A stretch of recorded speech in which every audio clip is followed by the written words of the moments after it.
भक्ति मार्ग में भक्तों की परीक्षाएं होना निश्चित है और विशेषकर माँ काली की भक्ति में माँ अपने भक्तों की परीक्षाएं निश्चित लेती हैं और इन परीक्षाओं के द्वारा माँ अपने भक्तों के विकारों को दूर करती हैं, भौतिक जगत के कटु सत्य का बोध हमें कराती है।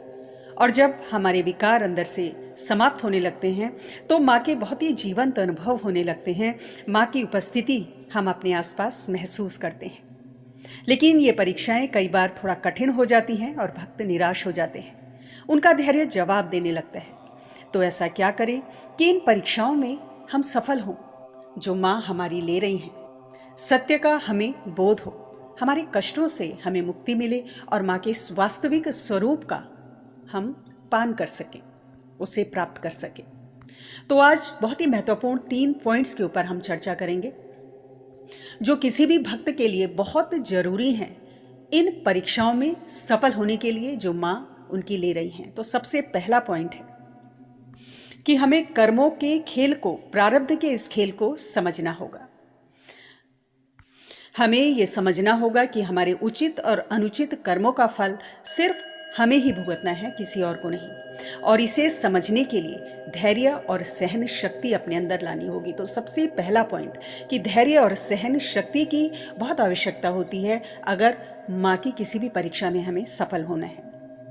देखिए, जब हम किसी बहुत बड़े एग्ज़ाम को या कंपटीशन को फेस कर रहे होते हैं, जब हम किसी बड़े कंपटीशन की तैयारी कर रहे होते हैं तो उसी स्तर पर तैयारी करनी पड़ती है। कहना चाहिए युद्ध स्तर पर तैयारी होती है और सारा फोकस बस परीक्षा के ऊपर करना होता है, तभी सफलता मिलती है।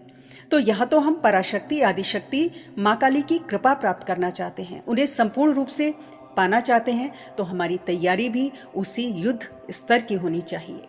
जब भी हम माँ की शरण में आते हैं तो भाग्य परिवर्तन निश्चित होता है, लेकिन ये जो परिवर्तन हो रहा है, सुखद परिवर्तन, ये प्रत्यक्ष रूप से भक्तों को दिखाई नहीं देता, क्योंकि ये सब एनर्जी लेवल पर होता है, ऊर्जा स्तर पर होता है।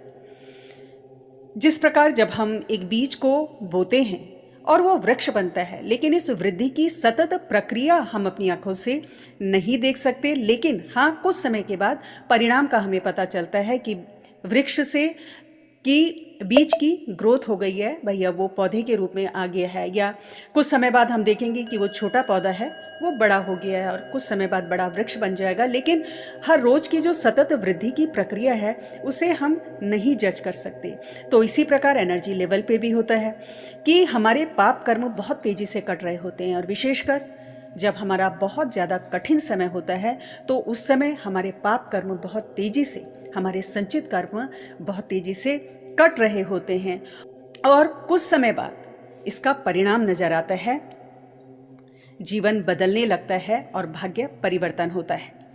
कई लोगों के जीवन में ये चीज़ कुछ देर से आती है, यानी माँ की भक्ति का जो परिणाम है वो कुछ देर से उन्हें प्राप्त होता है, और कुछ के जीवन में ये पहले आ जाता है। ये हमारे स्वयं के कर्मों के ऊपर, हमारे प्रारब्ध के ऊपर निर्भर होता है। तो सबसे पहला पॉइंट माँ की परीक्षा में सफल होने के लिए कि धैर्य और सहन शक्ति तो रखनी ही पड़ेगी। दूसरा बहुत ही जरूरी पॉइंट है जो सब साधकों को समझना चाहिए, सभी भक्तों को समझना चाहिए, कि अपनी पूजा की, साधना की, मंत्र जाप की एनर्जी को प्रोटेक्ट करके रखें, सुरक्षित करके रखें। जितना ज़्यादा आप इसे प्रोटेक्ट करके रखेंगे, सुरक्षित रखेंगे, उतना ही ज़्यादा आपकी एनर्जी प्योर होगी, सटल होगी, उतना ही ज़्यादा माँ के करीब हम आएंगे और हर परीक्षा जो माँ हमारी ले रही है उसमें सफल भी होंगे। अब इस एनर्जी को प्रोटेक्ट कैसे करें, इसको समझना है। देखिए, जो भी पहुँचे हुए संत होते हैं, साधक होते हैं, वो जल्दी किसी के सामने नहीं आते, अपनी शक्तियों का व्यर्थ प्रदर्शन नहीं करते, एकांत में रहना ज़्यादा पसंद करते हैं, लोगों से मिलते जुलते कम है। वो ऐसा क्यों करते हैं? वो ऐसा इसीलिए करते हैं कि साधनाओं के द्वारा जो शक्तियाँ उनके अंदर जागृत हो जाती हैं उनका संरक्षण करते हैं।